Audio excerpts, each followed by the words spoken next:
네, 우리 오늘 같이 나눌 말씀 요한계시록 13장에 있는 말씀입니다. 요한계시록 13장 1절부터 18절까지 말씀입니다. 제가 봉독하도록 하겠습니다.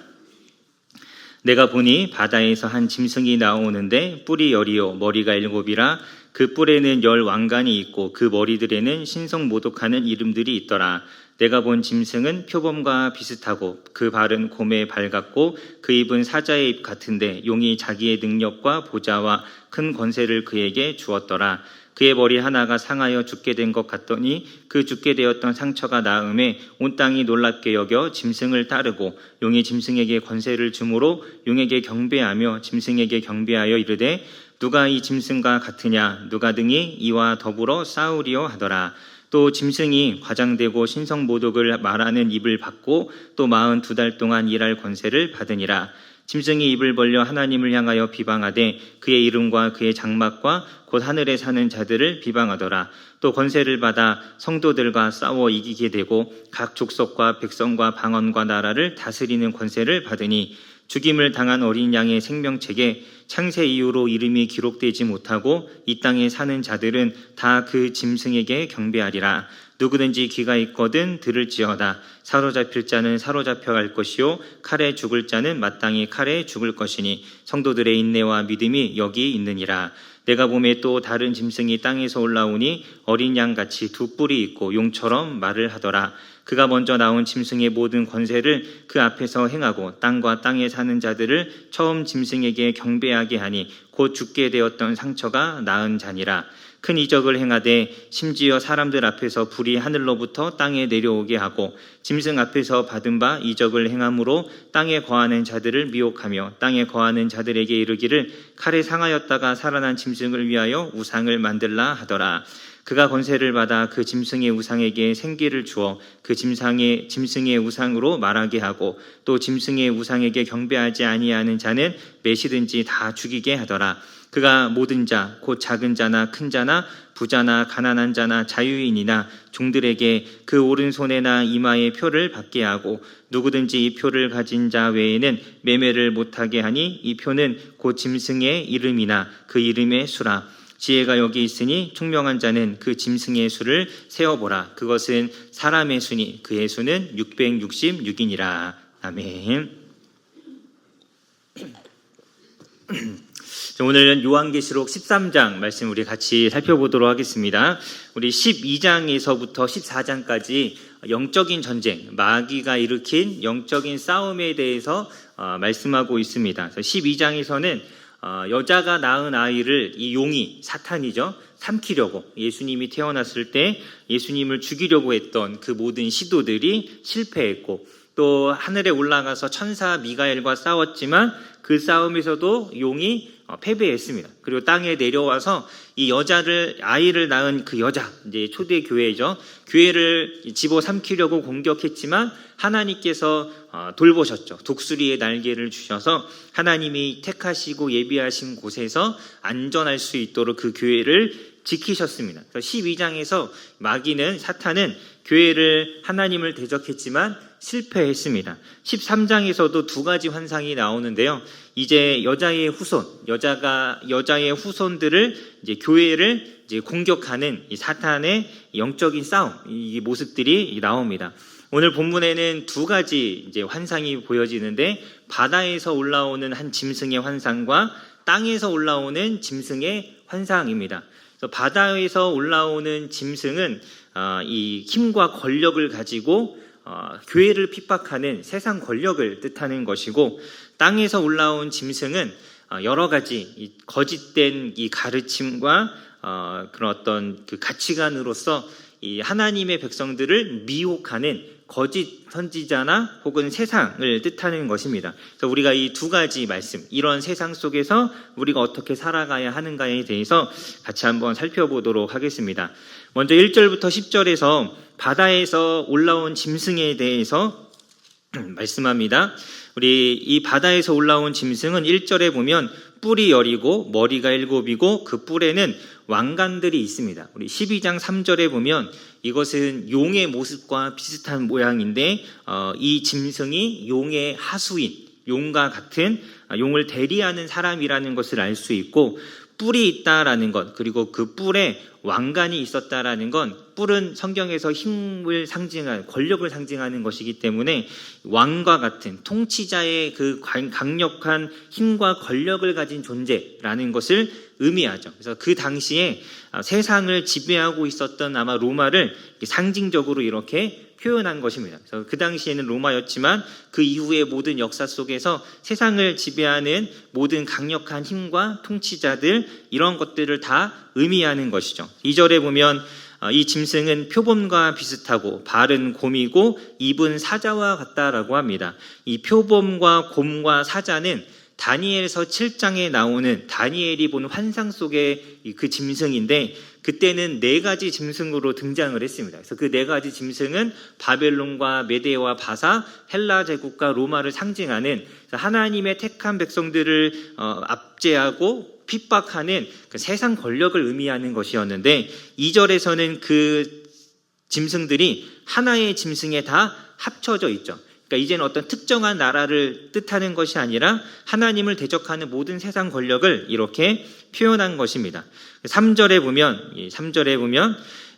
이 짐승이 머리가 하나 상하여서 죽게 되었다가 그 상처가 나으면서 살아납니다. 이것은 예수님의 그 죽음과 부활을 모방하는 것입니다. 모방하는 것인데, 예수님을 모방해서 마치 자기에게 어떤 능력이 있는 것처럼 세상에 보이는 것이죠. 그래서 이것이 어떤 나라와 권력이 어떻게 이런 일들이 있을 수 있느냐, 그 어떤 권력이 치명적인 타격을 입어서 모든 것을 잃어버렸다가 이제는 저 사람은 끝났다라고 생각되는데 다시 어디선가 힘을 얻어서 재개하는 이제 이런 모습들, 그런 것들을 보면 사람들이 굉장히 놀라워하죠.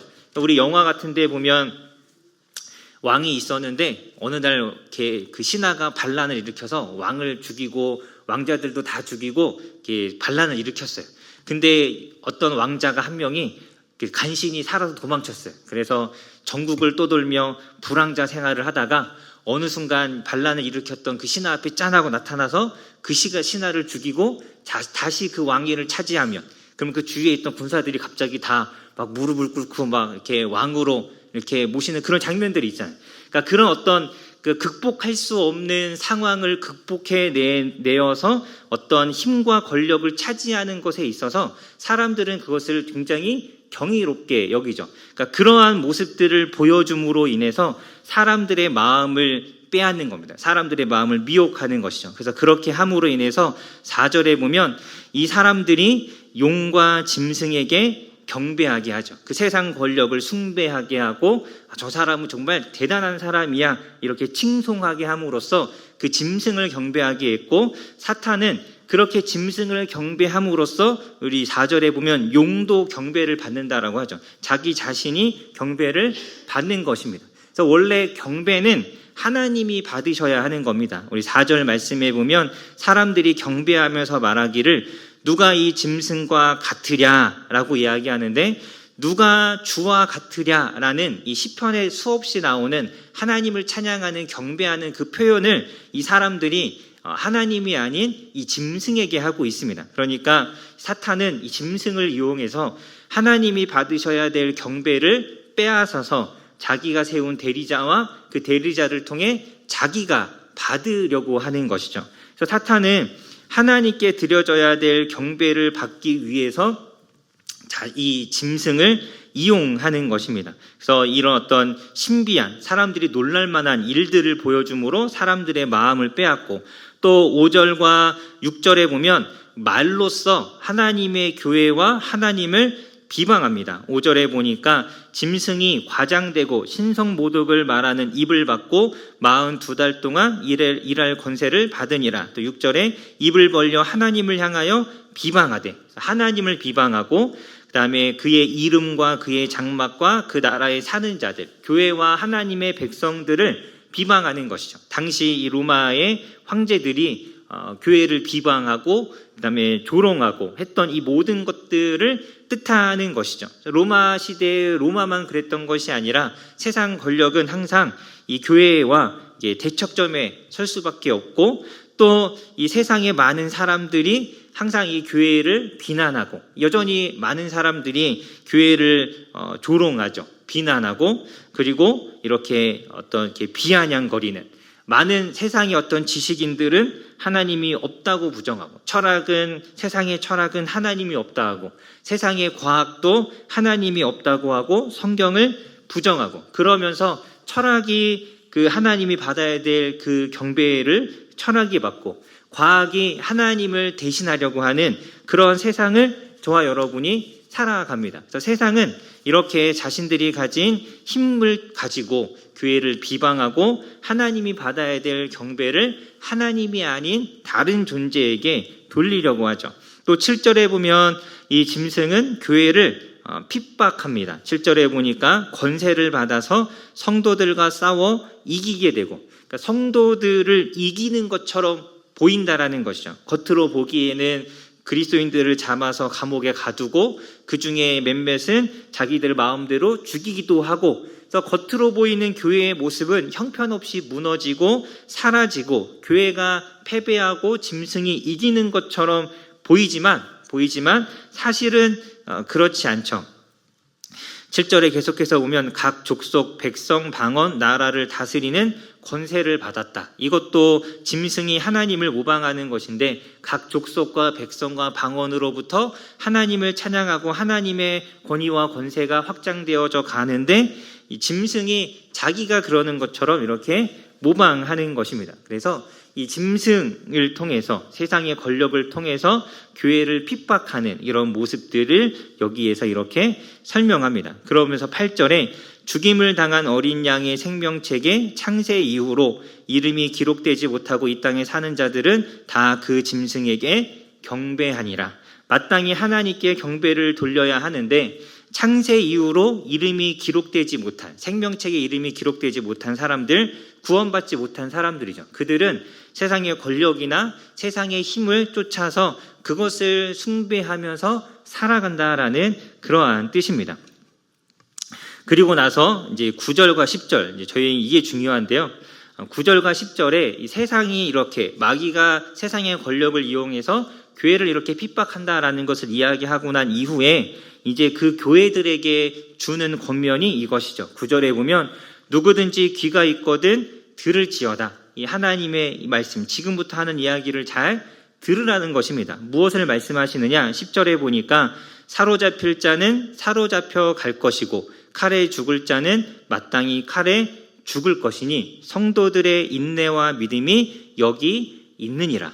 여러분, 이 사도 요한이, 그리고 하나님께서 핍박을 당하는 교회에 주시는 이 대답이 무엇이냐? 우리 고난을 받고 핍박받는데 너희가 이 땅을 어떻게 살아가야 하느냐라고 이런 궁금해하는 하나님의 백성들에게 주시는 대답은 10절에 있는 것처럼 잡혀갈 사람은 잡혀가고 죽임을 당할 사람은 죽을 것인데 너희는 인내와 믿음으로 이 땅을 살아가라라고 말씀합니다. 조금 충격적이지 않아요? 이렇게 교회를 이렇게 핍박하고 교회를 향해서 막 이렇게 막 해를 가하고 믿는 사람들을 막 잡아가고 하고 있는데, 그러면 하나님께서 뭔가 이렇게 능력으로서 이 교회를 지키시고 그 악인들을 무찌르시고 이렇게 하겠다라는 대답을 주실 것 같은데, 하나님께서 주시는 대답은 잡혀갈 사람은 잡혀가. 이게 하나님이 우리를 버리시는 것 같잖아요. 죽임 당할 사람은 죽을 거야 라고 말씀하십니다. 그러면서 인내와 믿음으로써 이 땅을 살아가라라고 말씀합니다. 이게 굉장히 어떻게 보면 이해되지 않고 받아들이기가 힘든 말씀인데 하나님께서 우리에게 이렇게 말씀하셨습니다. 고난당하고 핍박당할 때 그냥 받으라는 거죠. 그 고난과 핍박을 피할 수 없다라는 것입니다. 그 고난과 핍박을 인내로서 지나가야 한다라는 말씀이죠. 우리가 생각하기에 적이 나를 때리면 나도 같이 때려야죠. 적이 총을 쏘면 나도 총을 쏘아야 하고, 내가 힘이 없으면 맞을 수밖에 없겠지만 내가 힘이 있으면 때릴 수 있잖아요. 나에게 힘이 있고 칼이 있고 총이 있으면 나도 쏠 수 있죠. 적군이 말로써 나를 공격하고 비방하면 나도 똑같이 말로써 욕하고 비방할 수 있잖아요. 그렇게 싸워야 되고 그렇게 살아야 될 것 같은데, 근데 인내와 믿음으로 살아가라고 말씀하십니다. 물론 이제 로마 시대의 그리스도인들은 힘이 없잖아요. 그 권력이 없고 무기가 없고 힘이 없으니까, 그러니까 그렇게 말씀하셨나? 라고 생각될 수도 있습니다. 지금도 무슬림 국가에 살아가는 수많은 사람들은, 수많은 그리스도인들은 힘이 없죠. 끌려가면, 잡혀가면 끌려가야 되고, 죽이면 죽임을 당해야 하고, 그러니까 그 사람들은 그러면 인내와 믿음으로 살아야 되는구나. 지금도 북한과 중국에서도 신앙의 자유가 없는 많은 나라에서 살아가는 그리스도인들은 힘이 없으니까 때리면 맞고, 잡으면 잡혀가고, 죽이면 죽어야 하네. 그들은 그렇게 살아야 될 것 같은데, 그런데 우리는 아니잖아요. 우리에게는 자유가 있고 힘이 있고 능력이 있죠. 사람 밖에 나가서 시위도 할 수 있고 막 소리를 지를 수 있고 물건을 집어 던질 수도 있습니다. 뭐 법에 hol소할 수도 있고 뭐 여러 가지 여론을 형성해서 압박을 가할 수도 있고, 우리에게는 당하기만 할 그런 무기력한 존재가 우리는 아닌 것이죠. 우리 힘이 있잖아요. 그러면 우리는 싸워야 하는 게 아닌가, 이렇게 생각할 수 있는데, 우리에게도 동일하게 하나님께서 주시는 말씀은 인내하는 것이고 믿고 기다리는 것입니다. 여러분, 베드로가 이렇게 생각했잖아요. 힘이 있어요. 칼이 있어요. 예수님이 있어요. 그러니까 예수님을 잡으려 할 때 그것을 믿고 칼을 휘두른 거죠. 나도 싸울 힘이 있는데 왜 내가 당하기만 해야 돼? 칼을 휘둘렀습니다. 그런데 그 칼을 휘두른 베드로에게 예수님께서 하신 말씀이 무엇입니까? 칼을 가진 자는 칼로 망한다라는 것이죠. 여러분, 우리는 내가 선하고 내가 악하다라고 생각할 때, 상대방이 악하다라고 생각할 때, 나는 맞고 상대방이 틀리다라고 생각할 때, 우리도 모르게 익숙한 방법으로 상대방을 대하게 됩니다. 그게 무엇이냐면 폭력인 거죠. 세상의 방법. 소리 지르고 욕하고 때리고 억압하고. 우리 아이들 육아할 때도 그렇잖아요. 쉽게 튀어나오는 것이 부모의 권위로, 힘으로 아이들을 누르는 거죠. 그러니까 이런 세상의 방법이 우리가 익숙하니까 내가 선하고 상대방이 악하다고 생각하면 나도 모르게 우리 안에서 세상적인 방법이 튀어나올 수밖에 없어요. 그런데 하나님께서 분명하게 말씀하시는 것이, 그것이 우리가 싸우는 방식이 아니라는 것입니다. 그리스도인들은 힘을 가지고 교회를 핍박하고 억압하는 세상을 향해서 인내와 믿음이라는 무기로 싸워야 한다라고 말씀하시는 것이죠. 베드로가 예수님께서 자기를 말렸던 것을 회상하면서 베드로전서 2장 23절에 예수님을 이렇게 표현하죠. 욕을 당하시되 맞대어 욕하지 아니하시고, 고난을 당하시되 위협하지 아니하시고, 오직 공의로 심판하시는 이에게 부탁하시며.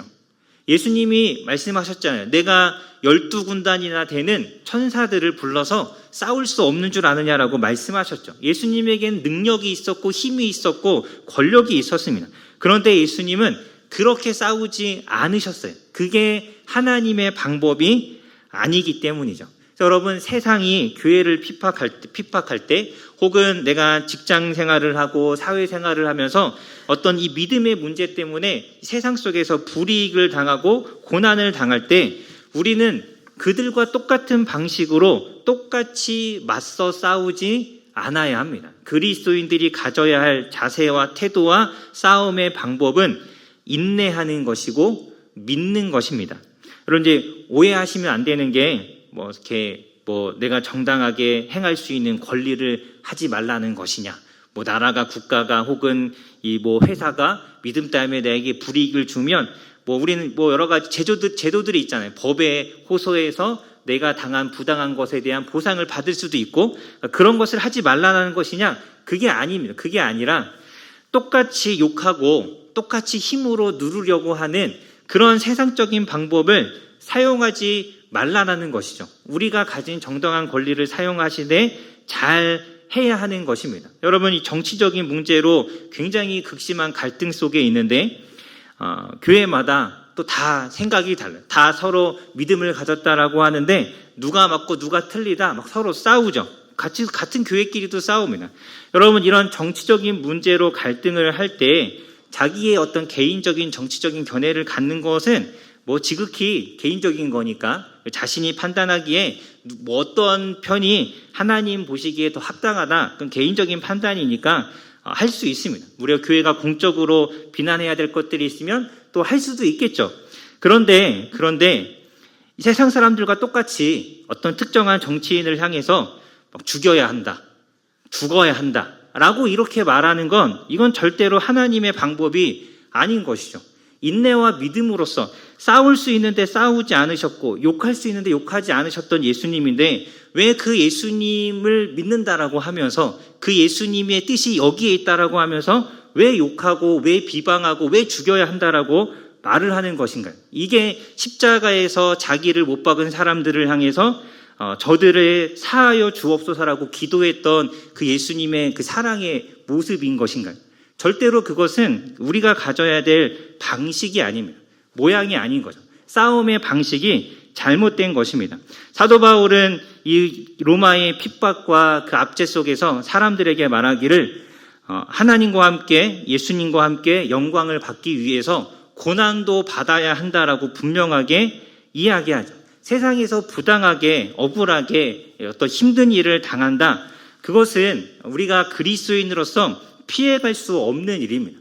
그 사람을 똑같이 미워하고 똑같이 그 사람과 맞대어 싸우는 것은 하나님의 방법이 아닌 거죠. 성경은 분명하게 우리에게 인내하라라고 합니다. 인내하는 자가 예수님께서 십자가 고난을 인내하심으로 부활의 영광을 누리신 것처럼 하나님이 주시는 은혜를 누리게 되는 것입니다. 여러분이 뭐 꼭 세상의 어떤 정치적인 문제가 아니다 할지라도 어떤 불의한 힘에 의해서 부당한 힘에 의해서 불합리한 대우를 받고 있고 부당한 일을 당하고 있다면 똑같이 화내고 미워하고 욕하지 않아야 합니다. 인내로서 견디어야 하는 것이죠.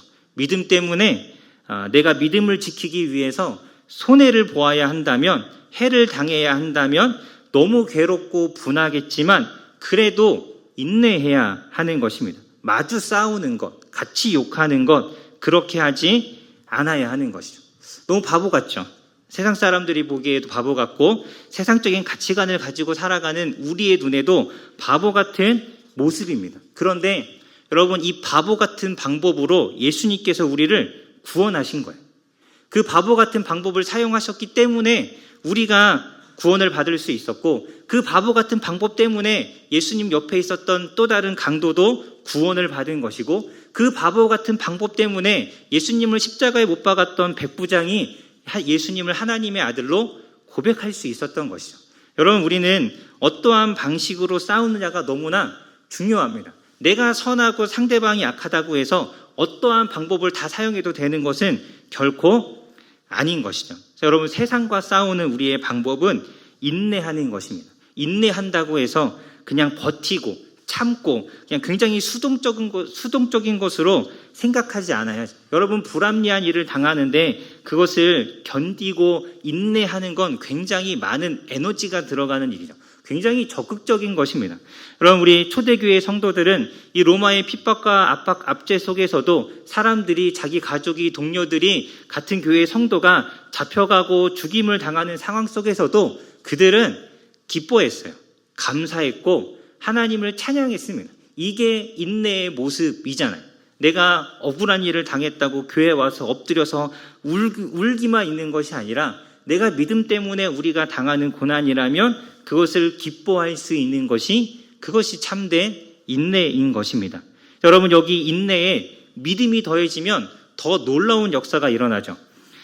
우리 인내와 믿음을 우리 요한이 이야기했는데, 여러분, 공의로 심판하시는 하나님께서 결국엔 이 모든 것들을 바로 잡으실 것이라는 믿음과, 반드시 악을 심판하신다라는 믿음과 하나님의 자녀들을 보호하신다라는 이 믿음이 인내에 덧붙여지면 어떠한 일들이 일어나느냐? 우리 에스더가 죽으면 죽으리라 라는 각오로 왕 앞에 나아갔을 때 자기 민족을 구원했던 놀라운 능력이 나타나죠. 역사가 일어나죠. 인내와 믿음이 더해졌을 때 이런 능력이 나타나는 것이죠. 다니엘의 세 친구가 그리 아니하실지라도 우리는 왕에게 절하지 않겠습니다. 그리 아니하실지라도 그래도 우리는 믿음을 지키겠다라는 이 담대한 믿음을 가지고 인내했을 때 이 세 친구가 그 풀무불에서도 타지 않는 놀라운 기적을 경험했죠. 물론 우리가 인내하고 믿음을 가지면 이런 기적이 무조건 다 나타난다는 것이 결코 아닙니다. 우리 다니엘의 세 친구도 이야기하잖아요. 그리 아니하실지라도, 우리가 죽는다 할지라도 그러한 믿음으로써 우리가 살아가야 하는 것이죠. 다니엘은 하나님께 기도하면 자신이 사자굴에 던져질 것을 알았음에도 불구하고 그는 기도했습니다. 그것이 인내와 믿음인 것이죠. 여러분, 우리가 힘든 일을 당하고 억울한 일을 당하고 불의한 일을 당하고 내가 공격을 받는다라고 생각이 되어질 때 내가 어떠한 방법으로 어떠한 방식으로 이 땅을 살아가야 하는가를 잘 생각해야 하는 것이죠. 여러분, 타협하지 않아야 할 것이고, 당연히 그러면 죽으면 죽으리라는 믿음을 가져야 할 것이고, 굶으면 굶고 손해를 보면 손해를 보겠다라는 이 믿음의 결단으로서 인내와 믿음으로 우리가 이 땅을 살아가야 하는 것입니다. 여러분, 세상의 방법이 아니라 하나님의 방법으로 이 땅 살아가시기를 간절히 소망합니다. 11절부터 18절에서는 땅에서 올라온 짐승에 대해서 이야기합니다. 땅에서 올라온 짐승은 이 당시에 로마 시대에 로마 권력, 그러니까 황제를 신처럼 숭배하게 만들었던 그런 세상 종교를 뜻하는 것입니다. 우리 11절에 보면 다른 짐승이 땅에서 올라왔는데 어린 양과 같이 두 뿔이 있고 용처럼 말을 했다고 합니다. 모양이 어린 양 같다라는 건 이 짐승 역시 예수님을 모방하는 거죠. 겉으로는 선한 사람인 것처럼, 선한 의도인 것처럼 이야기하지만 용처럼 말을 합니다. 사탄이 말을 하는 것이죠. 그러니까 양의 탈을 쓴 이리와 같은 것입니다. 겉으로는 선한 의도와 좋은 것을 말하는 것처럼 이야기하지만 사실은 간사한 말과 거짓말로 사람들을 미혹하여서 우상 숭배에 빠지게 하는 그러한 그 당시에 이 세상 종교를 뜻하는 것인데, 12절에 보면 먼저 나온 짐승의 권세를 행하고 땅에 사는 자들을 처음 짐승에게 경배하게 한다라고 합니다. 그러니까 이 세상 종교가 황제, 로마를 숭배하고 신처럼 받들게 했던 그 당시에 그 우상 숭배와 황제 숭배 같은 것을 의미하는 것이죠. 그 종교가 그런 거짓 선지자들이 어떻게 교회를 공격했느냐, 두 가지 방법으로 교회를 공격했습니다. 첫 번째는 13절부터 15절에 보면 이적과 기사를 통해서 기적을 일으킴으로써 교회의 성도들을 미혹하는 거죠. 이건 핍박이 아니라 미혹하는 겁니다. 그리고 16절부터 18절에 보면 경제적인 것을 가지고 성도들을 미혹했습니다. 이 두 가지를 방법을 사용했는데 13절, 15절에 보면 기적을 행하죠. 기적. 13절에 보니까 큰 이적을 행하되 하늘에서 불이 내려오게 합니다. 마치 엘리야가 하늘에서 불을 내린 것처럼 하늘에서 불이 내려지는 그런 기적을 행하고, 이 기적을 본 사람들이 14절에 보니까 미혹을 당한 거예요. 능력이 나타났잖아요. 하늘에서 불이 내렸는데 어떻게 그 사람 말을 안 믿겠어요? 믿을 수밖에 없는 거죠. 땅에 거하는 자들에게 이르기를 칼에 상하였다가 살아난 짐승을 위하여 우상을 만들라. 14절에 그러니까 기적을 행하고 사람들이 거기에 미혹되니까 그 마음을 어디로 이끌어가는 것입니까? 그 바다에서 올라온 짐승, 그 권력과 그런 어떤 황제를 숭배하는 쪽으로 사람들을 몰아가는 것이죠. 또 15절에 보면 짐승의 우상에게 생기를 주어서 그 짐승의 우상이 말하게 합니다. 말하게. 동상을 만들었는데 그 동상이 갑자기 말을 하는 거예요. 이거 얼마나 놀라운 일입니까? 여러분, 제가 이런 능력을 행한다면 여러분 저를 믿으시겠습니까? 세상에 이런 사람이 있으면 어떻게 그 사람 말을 안 들을 수 있겠어요? 그런 기적을 보았는데. 그러니까 이런 것들로 사람들을 유혹하고 미혹하는 것입니다. 실제로 이 당시 역사적 기록에 보면, 우리 성경에도 고린도전서에 보면 방언이나 환상이나 은사에 대한 것들이 굉장히 많이 나오죠. 그러니까 실제로 고린도나 에베소 같은 큰 도시들에 많은 신전들이 있었는데 이런 신기하고 신비한 일들이 많이 있었대요. 진짜 그런 기적들이 일어나는 거예요. 지금도 보면 무당들이 구슬하면 신기한 일이 일어나잖아요. 뭐 접신을 했다 그러는데 막 과거에 내가 했던 일들을 맞추고, 또 뭐 구슬하고 작두에 올라가면 그 위에 막 그 날카로운 칼 위에서 하나도 베지 않고 막 그 작두를 탄다 그러죠. 그런 놀랍고 신기한 일들이 지금도 마귀는 역사하고 있는 것이죠. 그러니까 악한 영들을 통해서 이 어떤 기적과 능력을 보여줌으로써 사람들의 마음을 미혹해 해서 사람들을 하나님이 아닌 어떤 우상 그리고 다른 것들을 섬기게 하는 것, 그것이 마귀가 하는 일입니다.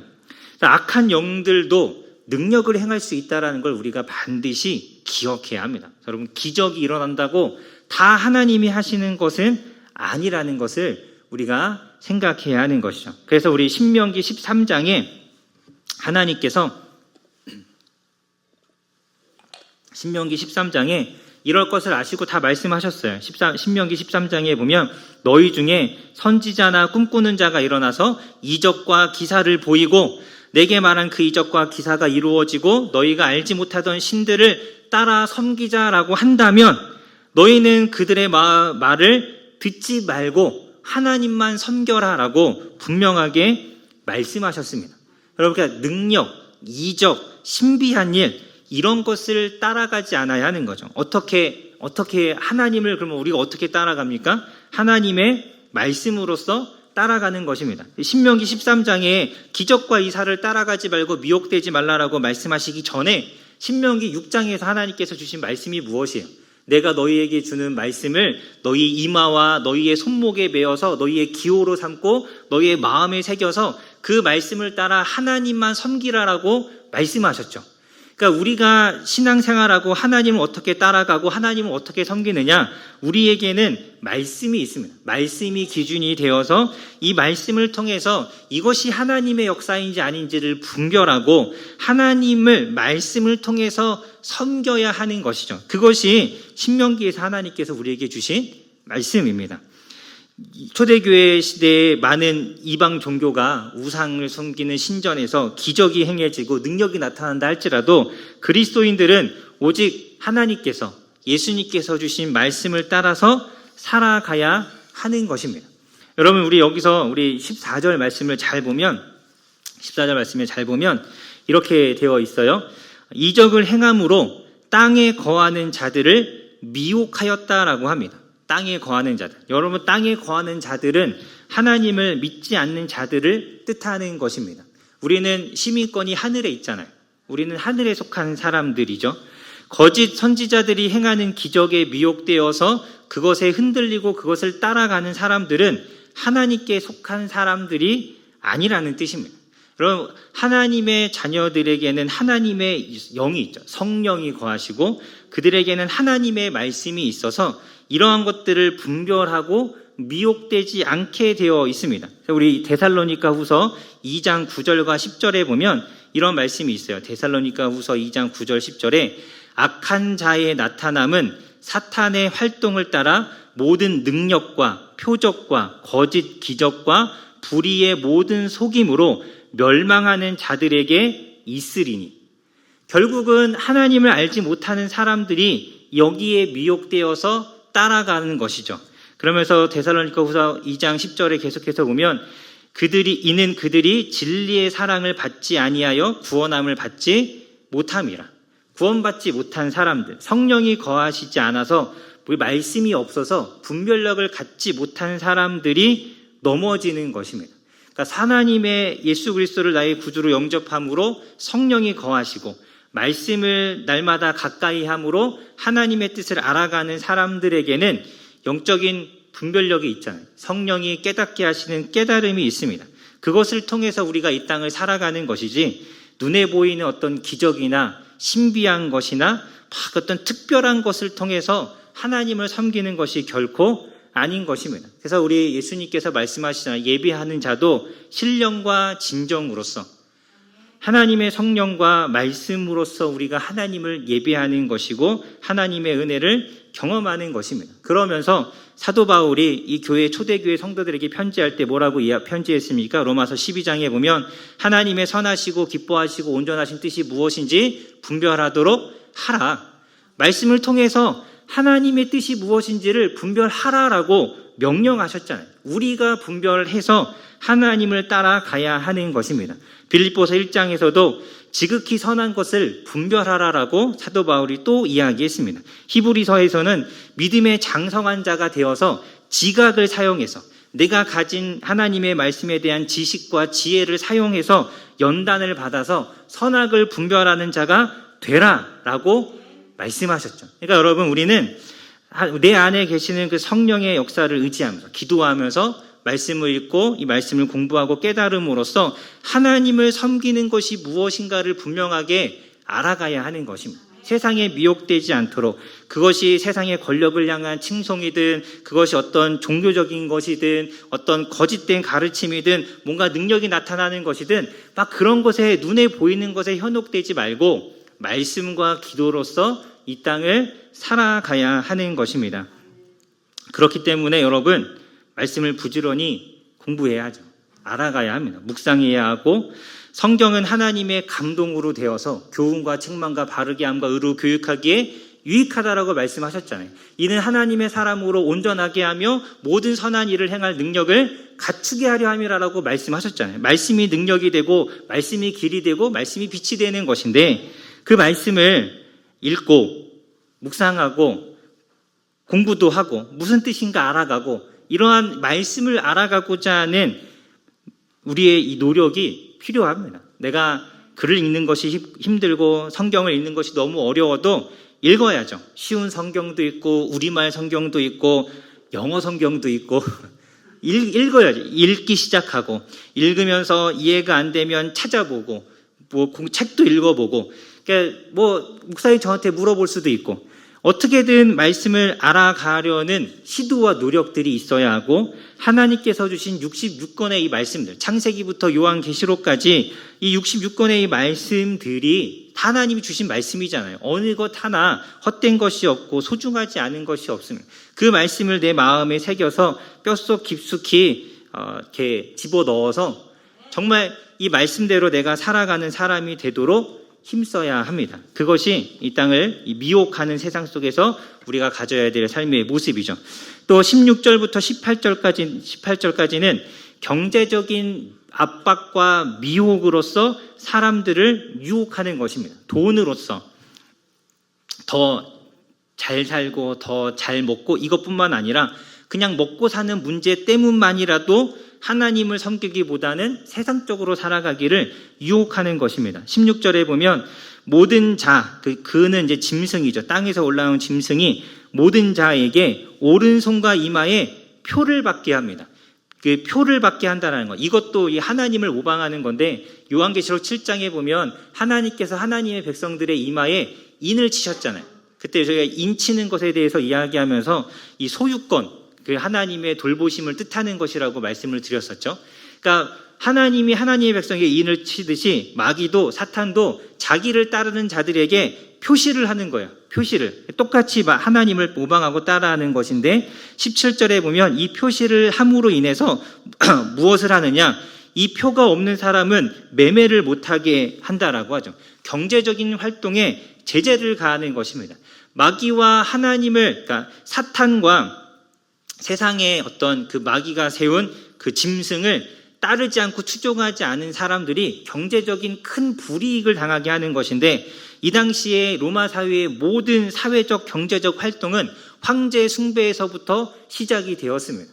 마치 공산정권에서 막 모일 때마다 자기들의 독재자를 찬양하면서 모든 모임을 시작하듯이 로마 사회도 마찬가지죠. 모든 모임과 모든 경제적 활동은 황제를 숭배하는 것에서부터 시작이에요. 그런데 그 숭배하는 자리에서 황제에게 절하지 않고 엎드리지 않는 사람들은 당연히 그 무리와 사회 속에서 살아갈 수가 없잖아요. 쫓겨나겠죠. 뭔가 장사꾼이라면 일을 할 수가 없고 장사를 할 수가 없고 물건을 사고 먹고 팔아야 되는데, 사람들이 내가 황제를 숭배하지 않는 걸 아는데 당연히 어떻게 하겠어요? 배척하겠죠. 그러니까 이 당시에 그리스도인들은 경제적으로 큰 고난을 당할 수밖에 없었습니다. 그럴 수밖에. 근데 그리고 이 사회가, 에베소나 고린도나 이 교회가 그럴 수밖에 없었던 것들이 로마의 식민지잖아요. 열성을 다해서 로마 황제를 숭배해야 자기들이 더 많은 이익을 받기 때문에 황제를 숭배하지 않은 이 그리스도인들은 자기 도시, 자기 민족, 자기 나라를 망치고 위험하게 빠뜨리는 나쁜 사람들인 거예요. 그러니까 완전히 자신들의 사회에서 배제하는 것이죠. 그래서 그런 경제적인 제재를 가함으로써 이 사람들로 하여금 너 먹고 살고 싶어? 그러면 황제 숭배해라는 거죠. 우리 과거에 지금은 이제 많이 그렇지 않지만 회사나 직장이나 세상에 고사 얼마나 많이 지냈어요. 돼지 머리 갖다 놓고 거기 절하지 않고 내가 교회 다닌다고 절하지 않으면 얼마나 많은 불이익을 당해야 했습니까? 똑같은 거죠. 똑같은 거. 그러니까 내가 불이익 당하고 싶지 않아서 이 사람들은 더 심했죠. 먹고 살기 어떻게든 먹고 살려고 어쩔 수 없이라도 황제를 숭배하도록 만드는 그러한 것들로서 우리의 믿음을 빼앗고 우리의 믿음을 흔드는 것입니다. 그러면서 17절에 보면 이 표는 짐승의 이름이라고 합니다. 그러니까 짐승의 이름, 그러니까 마귀에게 속한 자들이라는 뜻이죠. 그 이름의 숫자로 기록이 되었는데 18절에 이 짐승의 수가 무엇인지를 말하기 전에 한 가지를 덧붙입니다. 지혜가 여기에 있으니 총명한 자는 그 짐승의 수를 세어보아라. 그러니까 조심스럽게, 굉장히 조심스럽게 보라는 것이죠. 그냥 막 보지 말고 하나님이 주신 지혜로서 살펴야 한다라는 것입니다. 그러면서 이야기하는 게 666이잖아요. 666. 여러분, 매매를 못하게 한다고 해서 666이 제가 이렇게 자라면서 수없이 많은 것들을 들었는데 뭐 바코드가 666이다. 신용카드 처음 나왔을 땐 신용카드가 666이다. 뭐 이제는 뭐 몸에 심는 무슨 베리칩이 666이다. 뭐 제가 알기로 컴퓨터 처음 나왔을 때도 컴퓨터가 666이라고 하는 사람도 있었어요. 코로나 시대에는 심지어 QR코드가 666이라고 저희 이렇게 그 교회 입구에 이제 QR코드 찍게 이렇게 해서 출석 체크하려고 했는 거 보고 이 어떤 분들이 와갖고 이거 교회에서 지금 사탄의 666이 있다고 소리 지르고 딴 교회 가신 분도 계시고 이게 얼마나 바보 같은 일인지 모르겠습니다. 여러분 지금 요한이 환상을 보고 있잖아요. 여기 나오는 짐승의 모양이 실제로 마귀가 그렇게 생긴 것인가요? 아니잖아요. 그 환상 속으로 상징적으로 어떤 모양을 표현하는 것이기 때문에 하나님이 그럼 진짜 우리의 이마에 인을 치셨습니까? 아니잖아요. 상징적인 표시이잖아요. 그러니까 실제로 물리적으로 몸에 뭔가를 박히거나 코드를 받거나 하는 것이 아니라 이 사람이 마귀의 소유가 되었다라는 뜻이 마귀가 그들의 이마에 인쳤다라는 뜻인 거죠. 표를 주었다라는 것입니다. 그러니까 666은 물리적인 게 절대 아니에요. 이게 666을 절대 물리적인 것으로 생각하지 않아야 합니다. 그럼 여러분, 오른손이 없는 사람은 왼손에 그 666 받은 사람은 그러면 그 사람은 그럼 안 받은 건가요? 오른손하고 이마라 그랬잖아요. 이렇게 물리적으로 생각하지 않아야 하고 이것은 이 666이 무엇인가에 대해서 크게 두 가지 해석이 있는데 첫 번째는 히브리인들이 자기들의 이 히브리 단어를 알파벳을 숫자의 의미를 부여해서 숫자를 표시했어요. 히브리 사람들은 숫자가 없으니까. 우리만의 숫자는 없잖아요. 우리가 쓰고 있는 숫자는 무슨 숫자라 그러죠? 아라비아 숫자잖아요. 우리가 만든 게 아니잖아요. 그러니까 이 당시 히브리인들도 숫자가 없었기 때문에 숫자를 히브리 그 알파벳으로 표현을 했습니다.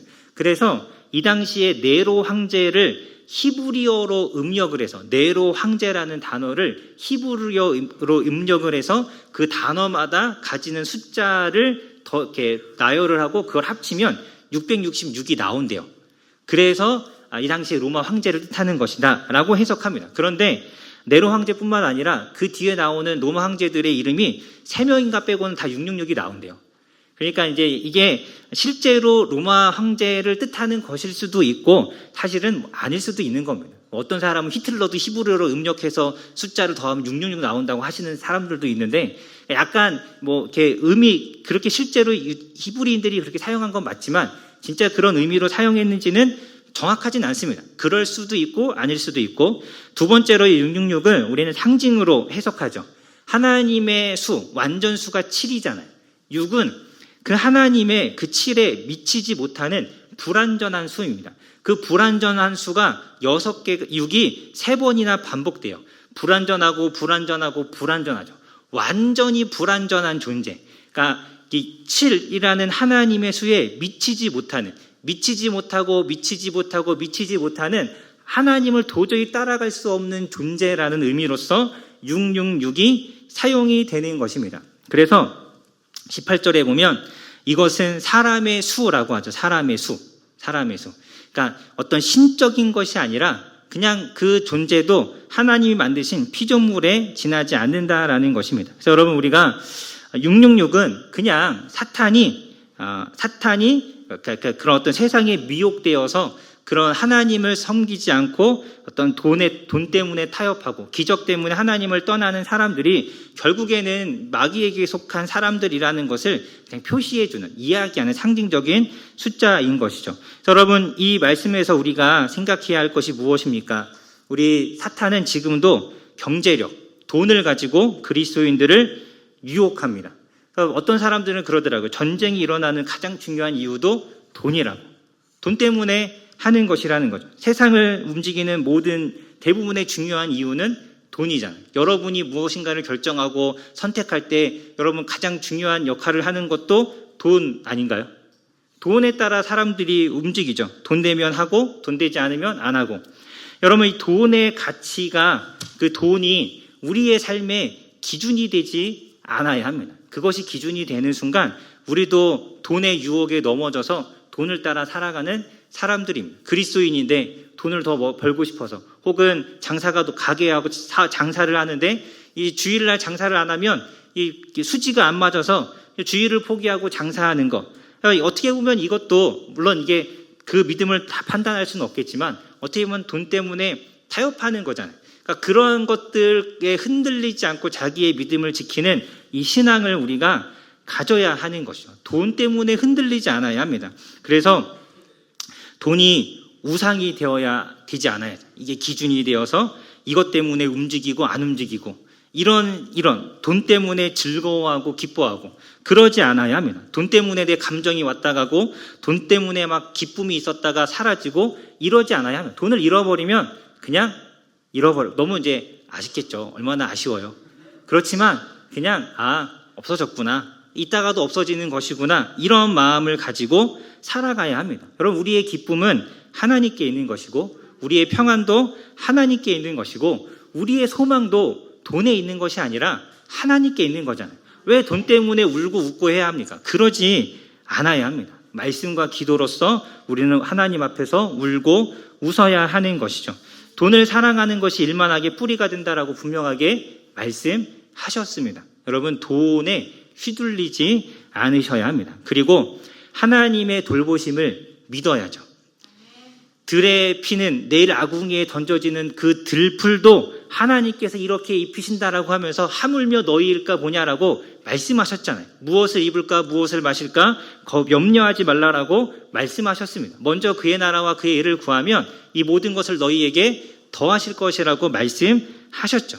그러니까 내일 일을 염려하지 말고 내일 일은 내일 염려하게 하고 한날 괴로움은 그날로 족하라. 하나님 안에서 풀어내고 하나님을 신뢰함으로 그렇게 살아가라라고 말씀하셨습니다. 하나님께서 우리를 엄청 부자로 만들어주시진 않는다 할지라도 우리가 이 땅을 살아가는 동안 우리의 먹을 것과 입을 것을 책임지십니다. 여러분, 이것을 우리가 굳게 믿고 돈의 유혹과 싸워서 이기실 수 있기를 주님의 이름으로 간절히 소망합니다.